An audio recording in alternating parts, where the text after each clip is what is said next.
What a day at Hard Rock Stadium in Miami Gardens. Boy, oh boy, Hurricanes fans saw a lot of scoring today. And that's Mark Fletcher Jr. scoring the final touchdown for Miami in a big win. They put up a 50-burger on Duke. 53-31 the final. They improved to 9-0 on the season. And what a day for Cam Ward. You know, we were talking with Mackenzie Brooks, and she said, look, in order to beat Dylan Gabriel, He's got to have these big games. How's 5 touchdowns and 400 yards for you? He had an interception. Miami kind of played with their food early in this game, but then managed to take control. And, of course, Ward leading the way. Xavier Restrepo also had a big day. 8 receptions, 146. Set the program record for yards as well, surpassing Santana Moss. He had 3 receiving touchdowns. A big, big day for the 5th-ranked Hurricanes. Welcome back inside our HQ studios. Jeremy St. Louis alongside Damien Harris and James White to wrap this one up. Miami improved to 9-0, right? We weren't surprised to see them maybe struggle a little bit early. Took them a little while to get things going, but once they got rolling, they roll. They roll. They roll. And the thing that impresses me so much about this Miami team is we've talked about in the close games, the Cows, the Virginia Techs. It's like they're squandering away their talent. They're letting teams that are below their level come up to their level and play with them when they shouldn't. And then in the first half against Duke, they did exactly that. But what did you say, Jeremy? They opened it up and they closed out this game in a dominant fashion. So really, we're not even worried about the first half. We're not worried about what Duke did to get Miami behind the ropes because of what Cam Ward did, because of how Restrepo handled the game.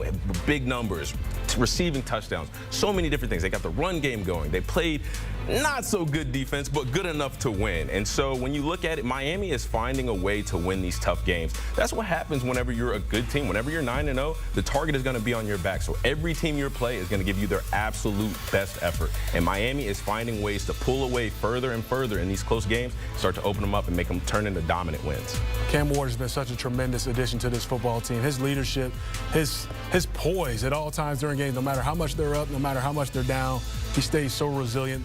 Going down 11 points, still staying laser focused, finding Restrepo, finding Jacoby George, finding Horton, just getting the ball to all his different playmakers. I thought their offensive line did an excellent job protecting them today, even in the first half. He had plenty of time to throw the football. That first touchdown to Restrepo, felt like he was back there for like 12 seconds. He took a shot.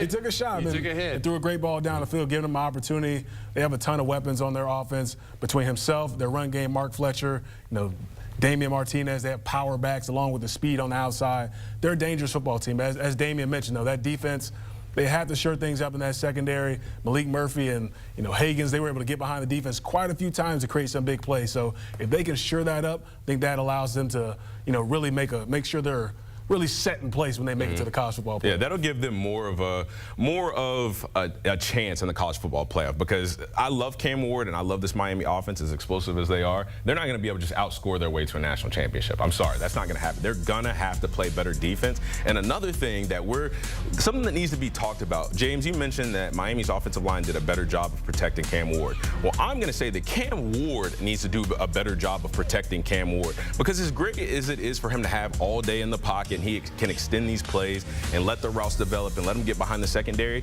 Well, whenever he releases the ball, he's taking big-time shots. And that's what happens when you hold on the ball longer and longer and longer, because the offense, they can only block for so long. So as great as Miami's offensive line is protecting him, I would love to see Cam Ward protect himself just a little bit better, because I would hate for him to complete a huge, big gain down the field, and then we're looking back and, he took a big shot and he might be slow to get up or some things like that. So I want to see him protect himself just a little bit better, and that'll just take his game to another level. That'll just preserve his longevity. I think that's a lesson for all these young quarterbacks. I think the game has shifted. Probably 20 years ago we saw quarterbacks, if nobody's open, they just throw the football away. Now it's extend, hold. Even if it's first down, guys are extending the play for 10 seconds. Right. They can't. I feel bad for these receivers when you're running, trying to get open for 10 seconds. You got to come back and run another play. So for him, if it's first or second down, you don't have to extend the play for 12 seconds, take a shot, then there's an incompletion, and you're hurting, and maybe you end up going out for a few plays or a series.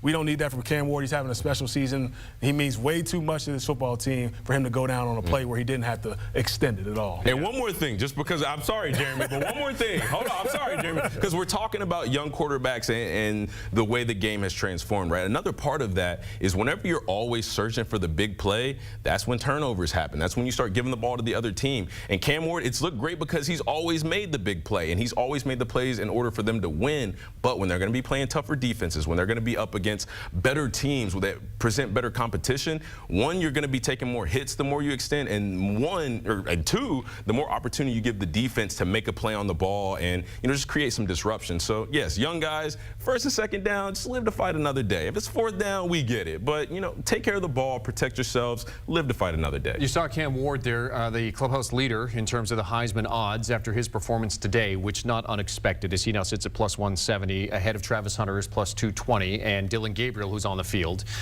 playing against Michigan. Do you get the sense that this Miami team has hit their peak yet, or is there still room for them to get better? I think they can still get better. I mean, when you look at defensively, they have a lot of room to improve. But also when I say, you know, these close games against teams who aren't on their level, they're starting to win by more and more and more, and they're starting to open them up in the second half and in the fourth quarter. James, I'm sorry, they killed your parlay. I mean, at the end of the game, they hurt it. I'm sorry, but that's the trajectory that they're on, and I don't think it stops at Duke. I think they have to carry this momentum the rest of the season, potentially an ACC championship, fix that defense, and then carry all the momentum into the CFP playoff. And they're going to go 12-0. I mean, they're going to go 12-0 in the ACC. I mean, it would be a shock if they didn't at this point. It will be a shock. I think defensively, just limit the big plays. On a lot of those plays that Malik Murphy, giving his receivers opportunities, the DBs are there. They're just struggling to find the ball, which most college football DBs do struggle to find the ball when it's down the field. If they can do a better job of that, eliminate the big plays that they give up, they'll find themselves not being in a dogfight and then having to separate, you know, in the fourth quarter versus, you know, jumping out, which they were 14-0 early on in this football game. Let Duke come back, and then they end up separating in the second half. They can keep their foot on the gas for 4 quarters and really show what they can do defensively. I think that helps them out a ton. 12-0 overall, 8-0 in the ACC is what we're kind of looking at for them. They are one of 4 undefeated teams at this point, sitting at 5-0 alongside Clemson. You have SMU and Pitt. They play each other, so one of those teams is going to suffer a loss today. So it'll be down to 3 undefeated teams in the ACC. Miami, big win today, 53-31 over Duke, as they improve to 9-0. And with that win, look at the odds to make the college football playoff. It's 80%. It's 80%. I think they'll be in. I think they're in. So. They're probably looking at an ACC title game unless something disastrous happens. Hopefully, that if it doesn't involve Cam Ward, he's playing great. Clubhouse leader for the Heisman. Miami, big win today as they go to 9-0, 5-0 in the ACC.